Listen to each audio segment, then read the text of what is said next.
Que el Santo de Israel te cubra con su santo manto, te proteja, te ampare, te guarde. Ponga en ti la llama interior que puso en el profeta Jeremías. Que arda esa llama dentro de ti y que te levantes a testificar, a hablar de su palabra a aquellos que no le conocen. Dios te bendiga grandemente. En esta maravillosa y preciosa mañana estamos en el libro de Hechos de los Apóstoles en el capítulo 26. Vamos a leer a partir del versículo 12. La palabra de Dios dice así: ocupado en esto, iba yo a Damasco con poderes y en comisión de los principales sacerdotes. Cuando a medianoche, oh rey, yendo por el camino, vi una luz del cielo que sobrepasaba el resplandor del sol, la cual me rodeó a mí y a los que iban conmigo. Y habiendo caído todos nosotros en tierra, oí una voz que me hablaba y decía en lengua hebrea: Saulo, Saulo, ¿por qué me persigues? Dura cosa te es dar coces contra el aguijón. Yo entonces dije: ¿quién eres, Señor? Y el Señor dijo: yo soy Jesús, a quien tú persigues. Pero levántate y ponte sobre tus pies, porque para esto he aparecido a ti, para ponerte por ministro y testigo de las cosas que has visto y de aquellas en que me apareceré a ti, librándote de tu pueblo y de los gentiles, a quienes ahora te envío, para que abras sus ojos, para que se conviertan de las tinieblas a la luz y de la potestad de Satanás a Dios, para que reciban, por la fe que es en mí, perdón de pecados y herencia entre los santificados. Que Dios bendiga su santa y preciosa palabra en esta mañana. Pablo está ante el rey Agripa y está contándole a Agripa del cambio de su vida. Sí, está diciéndole al rey Agripa cómo abandonó el judaísmo, cómo abandonó una religión de más de 2000, en ese tiempo de más de 2500 años, cómo se apartó de ella. No le está diciendo cómo se apartó de la ley de Moisés, no. Le está diciendo cómo se apartó de la religión. ¿Sabe?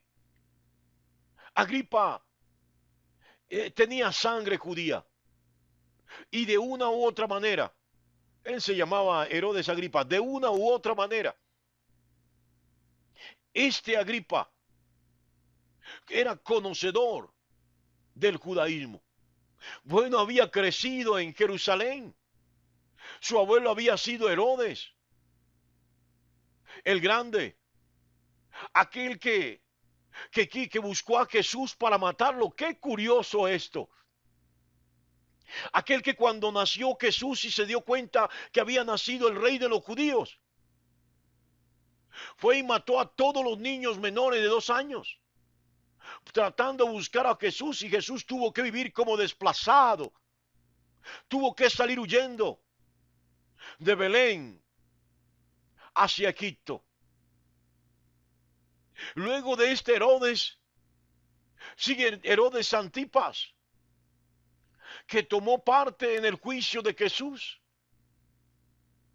Sí, y luego de este Herodes Antipas, sigue Herodes Agripa, como el texto aquí lo narra, Agripa, que es hijo de Herodes Antipas, nieto de Herodes el Grande. Qué curioso, y Pablo le está diciendo,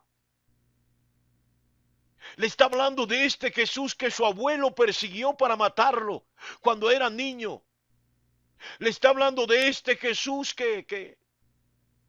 en el cual su padre tomó parte de este juicio y que fue llevado a la cruz y murió. Y Pablo le está diciendo, él murió pero está vivo.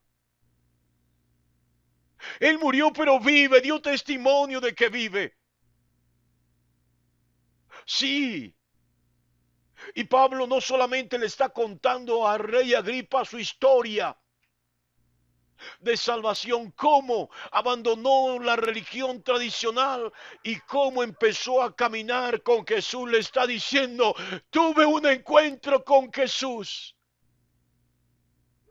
Él se me apareció. Él me llamó por mi nombre.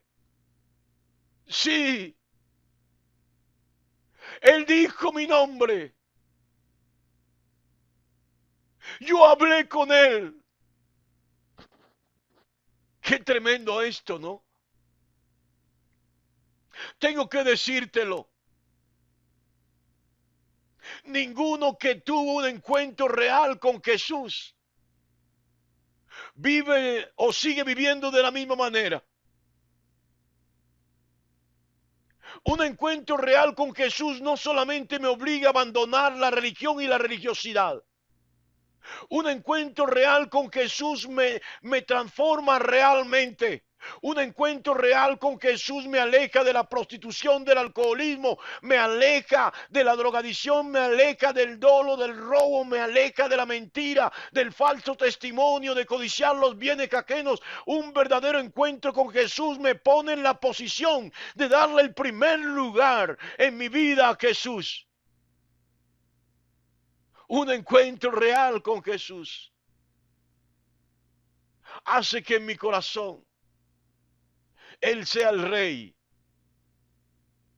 Hace que Dios ocupe el primer lugar en mi vida. Hace que yo ame a Dios de una manera tan sobrenatural que ni siquiera uno mismo puede comprenderlo y entenderlo. Pablo tuvo un encuentro real con Jesús. Y esto le está diciendo a Agripa, Él vive. Me están condenando, me quieren matar porque digo que Jesús resucitó, que Dios lo levantó de entre los muertos, que Él vive, sí, y Él vive. Yo soy testigo de que Él vive. Él me habló en lengua hebrea. Él me habló en mi propio idioma. Qué maravilloso esto. Bueno, me hace acordar del Papa León XIII, que dijo que a Dios le agradaba que el pueblo le adorase en lengua extraña. Y entonces empezaron a celebrar la liturgia, las misas en latín. Qué tremendo esto. La Biblia me muestra lo contrario. Dios le habla al hombre en su propia lengua. En una lengua no solamente que sea audible, sino entendible y comprensible. ¿Qué le va a hablar Dios a Pablo en sumerio? ¿Qué le va a hablar Dios a otro en una lengua que no entiende, que no comprende? Esto fue lo que sucedió cuando el Espíritu Santo vino en el día de Pentecostés sobre los apóstoles. Ellos empezaron a hablar en otras lenguas, pero la gente que estaba ahí, que era de esos pueblos, entendía con claridad porque Dios le estaba hablando a ellos a través de los santos apóstoles, a través de todos los 120 que estaban en el aposento alto. En sus propias lenguas entendían el testimonio que Dios estaba dando acerca de Jesús. Hoy yo no sé si está comprendiendo en esta mañana, pero aquí hay una palabra poderosa. Pablo da testimonio, no solamente de que Jesús está vivo, sino que le habló a él mismo, en su propia lengua, que tuvo un encuentro personal con Jesús. Sí, tengo que recordarlo. ¿A cuántos encuentros has asistido? ¿A cuántos retiros espirituales donde aspiras y promueven que te vas a encontrar con Jesús has asistido? La pregunta es, ¿qué ha pasado luego de esos encuentros o de esos retiros espirituales? ¿Qué ha sucedido? ¿Tu vida realmente fue transformada? ¿Tu vida realmente cambió? Si tu vida fue transformada, si tu vida cambió, entonces déjame decirte que tuviste un encuentro real con Jesús. Pero si tu vida no cambió, aunque hayas asistido a 1, 2, 3, 4, 5 encuentros y reencuentros, y hayas pagado cualquier cantidad de dinero para asistir a ellos y tu vida sigue igual, tuviste un encuentro en tu iglesia, pero nunca con Jesús. Tuviste un encuentro con tu pastor, con tu sacerdote, con tu obispo, pero nunca con Jesús. Porque cuando se acude, cuando se asiste, cuando llegas a un encuentro con Jesús, tu vida realmente cambia. Yo he visto hombres y mujeres que no han pagado un peso para asistir a un encuentro. Yo he visto hombres y mujeres que simplemente han ido a células, a grupos familiares, han escuchado la palabra y abandonaron la prostitución, abandonaron la drogadicción, abandonaron el alcoholismo. ¿Y sabe por qué? Porque cuando se escucha la palabra de Dios y se abre el corazón a esa palabra preciosa y te dejas transformar por la palabra,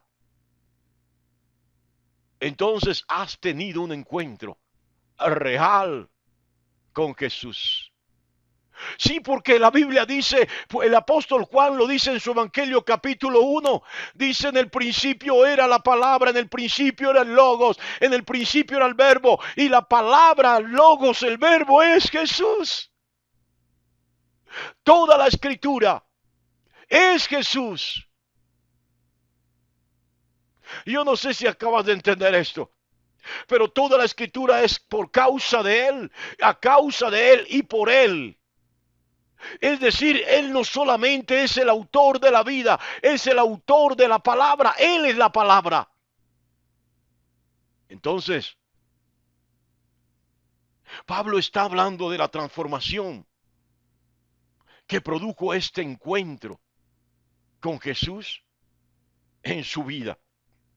Sí, aún más. Pablo deja claro que cuando se tiene un encuentro con Jesús, esto no es un encuentro pasivo, no es un encuentro ecléctico,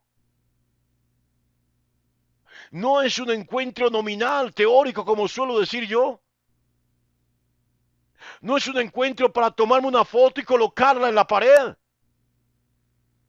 No, es un encuentro dinámico, es un encuentro trascendente, es un encuentro que me hace ir más allá.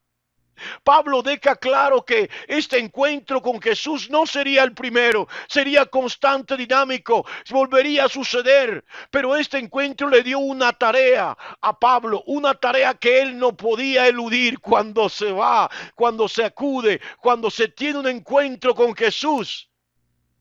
No solamente nuestra vida es transformada, también Él nos da una tarea que realizar. Y Pablo está diciendo: me están acusando, me quieren matar por cumplir con mi deber, por hacer la tarea. Esta es la realidad. Sí, Pablo dice que Jesús le dijo: levántate. Y este levantarse de Pablo es diferente a los demás levantarse que hay en la Biblia. Este levantarse es sube de nivel. Este levantarse es ve al nivel superior. Estás estancado desde luego. Te quedaste en la estructura de la religión, te quedaste en la ritualidad. Ve al nivel que tengo preparado para ti, un nivel de espiritualidad. Un nivel de la verdadera vida de espiritualidad. Un nivel de la verdadera vida de fe. Un nivel donde realmente entenderás el plan y el propósito de Dios para tu vida. Pablo se pone de pie según él mismo narra. Sí. Y entiende el llamamiento especial que Jesús le hizo. lo llamó para ser ministro y testigo. Esta palabra testigo